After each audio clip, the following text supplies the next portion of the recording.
next comedian? Yeah. I said, are you ready for your next comedian? Yeah. Everybody give it up for JT Cole.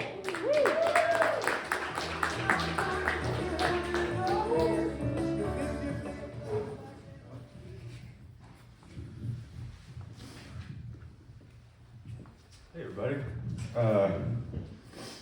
I always set my alarm clock in the morning for 9/11, so I never forget. That joke's got a twin, but I have to do it 17 minutes from now or it won't land. all this just crumbles, allegedly. I'm gonna do this next joke in italics. A lot of people tell me Rome wasn't built in a day, and I say that's absolutely right. It was built in Italy. Thanks. Moving on, let's see. My friend recently converted to Buddhism, and he came up to me and he's like, "Hey man, do you know the sound of one hand clapping?" So I slapped him.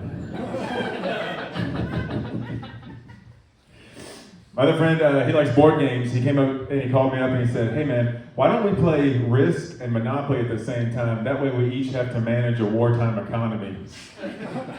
And I'm like, "All right, man. All right, Mein Fuhrer. Like, tell me you've read Mein Kampf without telling me you've read Mein Kampf, right?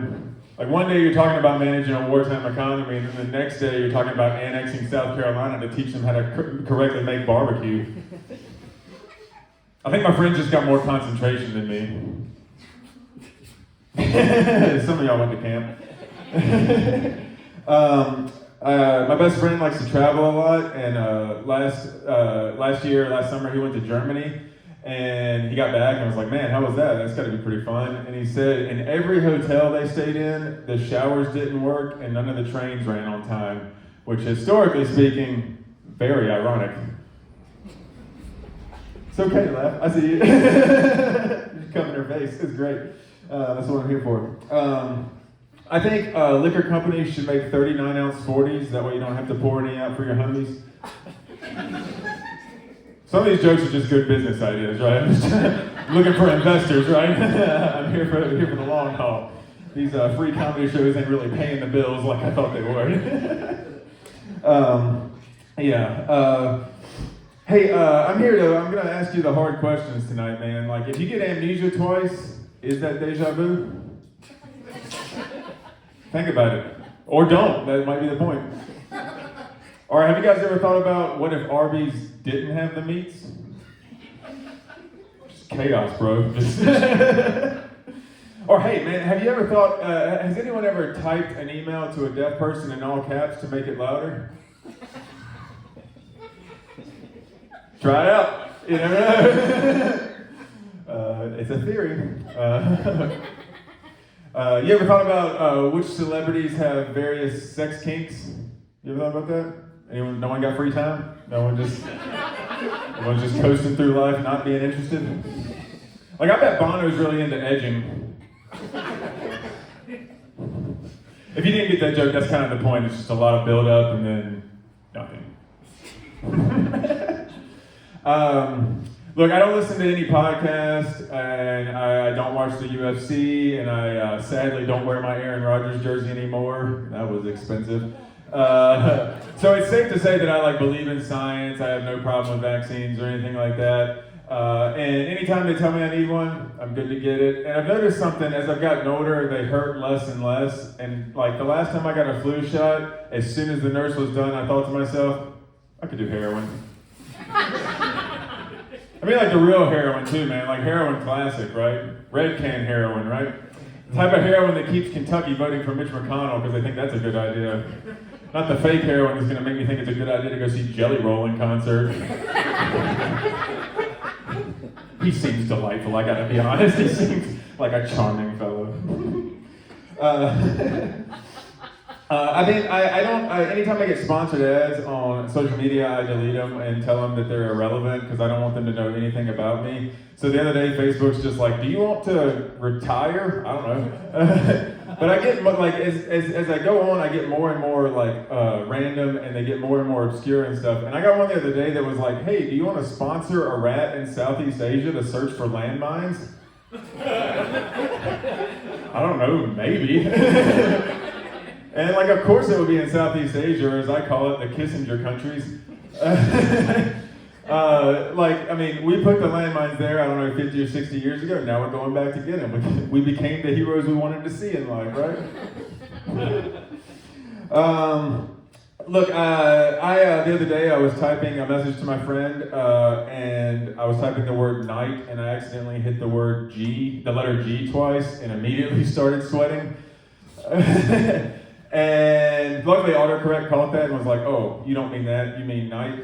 And that's like the first time autocorrect has ever helped me, because I think that's like the great divider in our life, right? Everyone's got autocorrect stories, and it's our mutual enemy. Here's my favorite autocorrect story, right? I was texting with my mom, and she asked me some question, like, I don't know, something that I was going to respond to with the affirmative 3-letter word, yup. And I got Y, U, and the top suggestion from autocorrect was Yugoslavia. Now, some of y'all might realize that Yugoslavia is not a country since 1992. How frequently is that being typed into autocorrect to where they think that's the number one suggestion that I was going to send to my mom?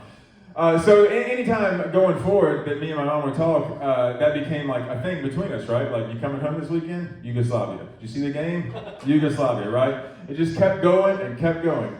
Now, I'm an intelligent dude, and since I carry an iPhone next to my daily beds all day, I know that somewhere in a dank, smoky basement in a government building, there's a guy surrounded by chalkboards connected with red yarn trying to figure out why this mother-son duo in Greensboro, North Carolina is trying to reunify the Balkans under the red flag of communism. Just be like poring over text messages like that mean nothing, right? Just over and over, just trying to wonder why me and my mom talk about Manchester City's midfield attack and how cool Brandy Carlisle is, thinking that we're going to attack out of the northwest of England with an army of lesbian rock stars. What does it all mean? What else have I been doing, man? Oh, I've been scheduling on appointments with psychics and then not showing up. That way they can see how good they are. I'm all about quality control in these streets, right? I'm trying to help you out, right? Let's see, anyone out there doing the Ancestry.com thing? Anyone? You finding out who you are? Knowing thyself? Nobody? You just good? All right. I don't want to know anything about my family whatsoever. Like, I'm not going to didmyfamilyownpeople.com or like doing that test where you spit in your mom's mouth and find out your grandkids are going to have red hair. Don't want to know, right? Because both sides of my family have lived in this area since before the Civil War, okay? I knew 3 of my grandparents, and that was 1 too many.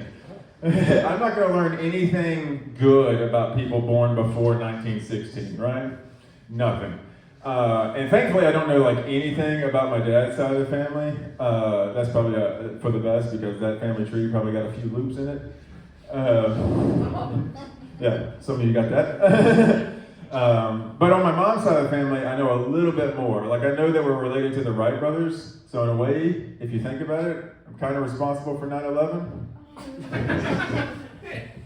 We tied it back in. Came back around.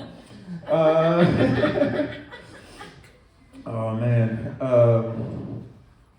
I think that's about it for me, guys. Hope you had a good night.